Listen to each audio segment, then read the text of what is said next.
tek bir konu Türk, Anadolu Türklerinin önünde bir vazife var idi.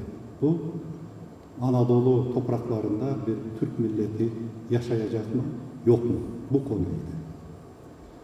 Şimdi 107 yıl geçmiş, bugün çok farklı bir dünyada yaşıyoruz. O savaşta tek Anadolu Türkler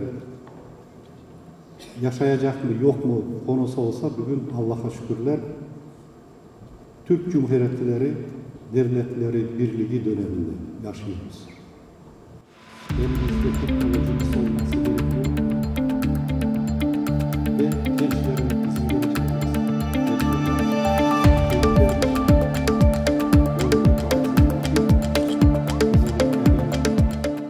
Çanakkale Savaşı Türklüğün dirilişi olmuştur. Türk milleti tekrar ayağa kalkmış, mücadele etmiş ve boğazların geçilmez olduğunu vurgulamıştır. Bir başka husus, yıllarca savaşlarda yorgun düşmüş ve mağlubiyetler yaşamış Türk milletinin yeniden özgüvenini kazanma savaşıdır. Yeniden özgüvenini kazanmış ve bu aynı zamanda Türk milletinin önünü de açmıştır. Bu savaşın belki de en önemli vurgusu Kurtuluş Savaşı'nı başlattığı gibi pek çok devlete ve millete özgürlük savaşlarının, kurtuluş savaşlarının önünü açmış ve örnek teşkil etmiştir. Yani sadece Türk milletinin savaşı olmamış, mazlum milletlerin de kurtuluş meşalesi olmuştur.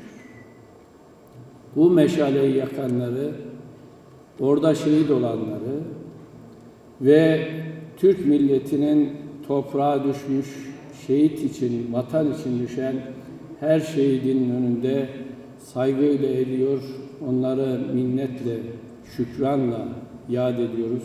Allah Türk milletine daha böyle savaşlar yaşatmasın. Kaybiri indus olsa, adam bile büyükten tömen gözdey, davay kustu alar. Bulganday soğuş degi, düynödö mындай kırgın bolgon emes. Bul jerge azırkıday jaynagan 4-5 ordo tolgon emes. Öldürüp jeksen kılçu, kuralın kollarına karmap ana, ötüge jol izdeşet. Döbödön aşıp uşul Marmaraga,